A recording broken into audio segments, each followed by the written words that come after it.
Bueno, yo pienso que si nos concentramos en lo político, es un intento de medir las fuerzas para un golpe de Estado que los golpistas quieren realizar antes de noviembre de este año y lo han dicho públicamente. Pero el aspecto político es más complejo, el sistema que estamos analizando. En el fondo yo diría, siendo un poco polémico, que hay tres fuerzas en ese bloque que convoca al paro nacional. Por una parte, los justos o las justas, por otra parte, los pillos o las pillas, y finalmente los pendejos o las pendejas. A mí me parece que esta es en el fondo la complejidad del tema, que no se ha tratado bien de parte del gobierno, se ha tratado solo el primer aspecto de los golpistas y se ha descuidado que la demanda de la mujer para ser tratada adecuadamente tiene 2000 años.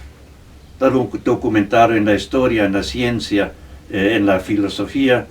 Entonces no hay que recortar, no hay que simplificar la complejidad de ese asunto. Hay que dar respuesta a los pillos, que es diferente a la respuesta a los justos, que es diferente a la respuesta a los pendejos.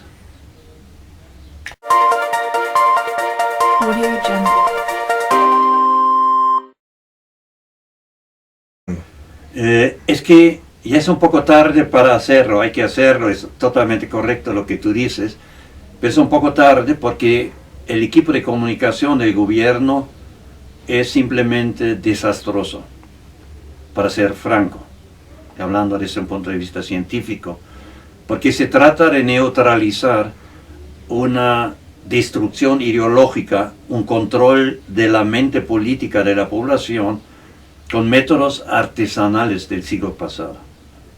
Y eso como en la guerra, tú quieres con una lanza ganar la guerra a un fusil automático M16, ¿no? La tecnología vieja nunca puede ganar a algo que está mucho más avanzado. Entonces, por eso de hecho el paro nacional, la convocatoria, ha tenido ese eco extraordinario, que es transversal, que atraviesa fronteras de clases sociales, de género, de edades, de educación, etc.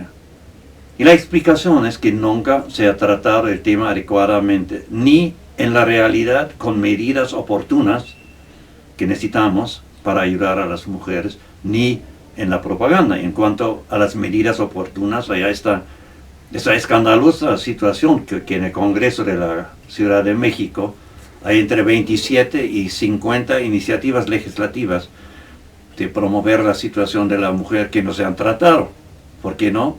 Porque están ya los diputados viviendo la vida bonita con los ingresos que tienen, con su inmunidad parlamentaria, etc. Y no atienden ese gran problema de la mujer.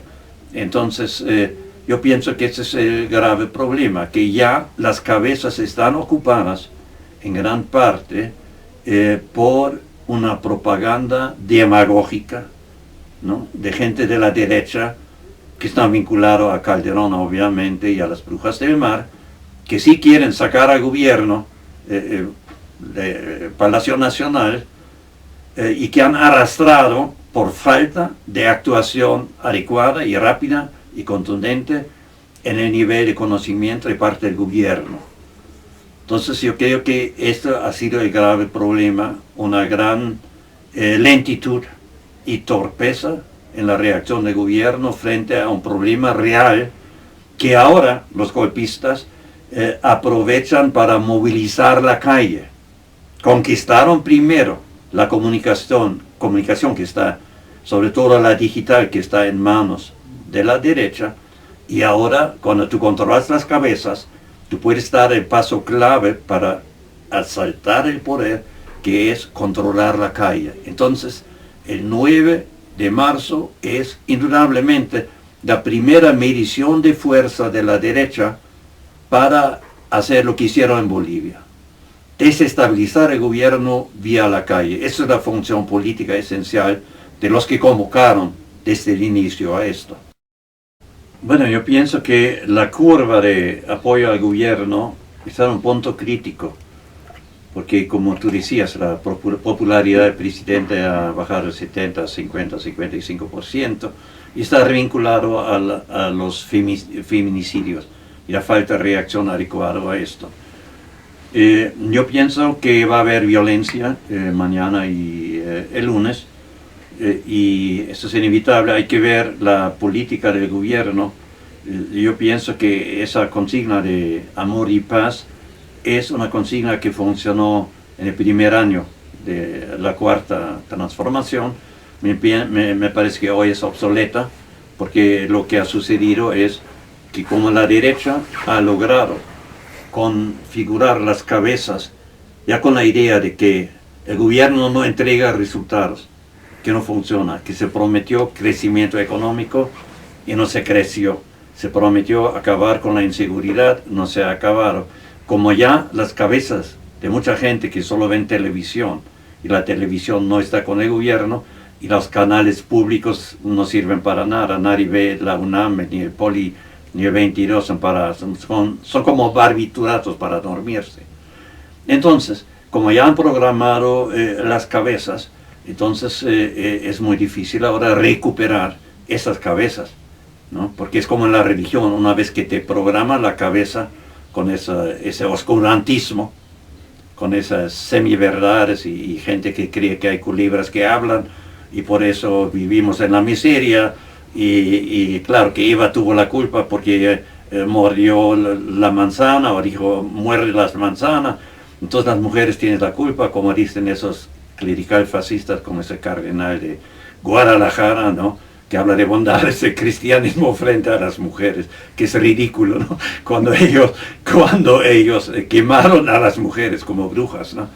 Entonces, todo esto requiere una discusión a fondo, porque el problema es complejo, tiene 2000 años, las primeras sociedades humanas tenían generalmente como figuras que conducían el grupo social, el clan, la tribu, etcétera, a mujeres. Y el pensamiento era lo de las mujeres. La madre tierra es un ejemplo de esto. Entonces hay que hablar de todo esto y hay que hablar de las iglesias que han cambiado totalmente esto. Jesús tenía una posición absolutamente aceptable y progresista.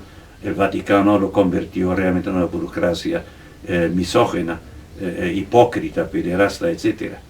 Entonces, ese es el gran momento. Yo pienso que es la virtud del momento que vivimos, que finalmente se empieza a hablar de esto, pero hay que hablar honestamente y no demagógicamente como las brujas del mar.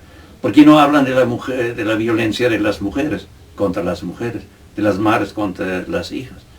¿Por qué no se analiza que hay tantas mujeres en el gabinete que no han hablado antes, ¿no? Ahora tienes realmente una división en el equipo gubernamental, porque por una parte casi todas las secretarias convocan a que se respete el derecho de manifestarse el 9 sin sanciones económicas.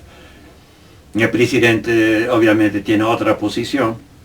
Entonces, obvio que ese tema tan complejo, tan difícil, divide a todas las instituciones y todas las cabezas de esta sociedad. Y la única manera de sacar provecho de eso es una discusión abierta. Una discusión abierta significa discutir el papel de la Iglesia. La Iglesia institucional sigue siendo el principal generador de odio contra la población homoerótica, por ejemplo. Tiene la idea represiva que expresó Sandoval en Guadalajara, de que las mujeres no tienen derecho al aborto, etcétera, etcétera. Entonces, mientras no se habla abierta y científicamente sobre las causas reales de la situación, entonces esto no va a cambiar, ¿no? Y la familia, todo ese rollo de la familia, de la felicidad, etcétera, no resiste un análisis de la realidad, porque el 90% de los feminicidios viene de gente de la familia o conocidos de la familia. La violación sexual en las familias, ¿de dónde viene? De la familia. Y no hablan de eso. Entonces, hay toda una discusión bizantina, que no fomenta la emancipación de la mujer y por tanto tampoco del hombre, ¿no? Y lo que el presidente debería hacer es ponerse a la cabeza de esta discusión científica honesta para realmente convencer a las mujeres que ese gobierno está en favor de las mujeres, ¿no? Es que el gobierno escucha a los campesinos, etcétera, pero ¿por qué no escucha a las mujeres cuando son 50% de la población? Y claro, es difícil por parte del gobierno, porque tú tienes a los mercaderes de las franquicias de derechos humanos, esos supuestos neozapatistas en el sureste que bloquean la economía, que son obviamente agentes, operadores del imperialismo de Estados Unidos para balcanizar el país, etc.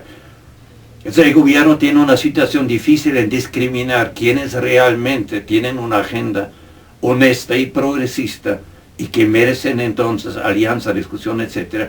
y quienes son simplemente saboteadores de la cuarta y golpeadores. Yo reconozco que esto requiere un esfuerzo de inteligencia, analítico, etc. pero parece que el gobierno no tiene ese equipo.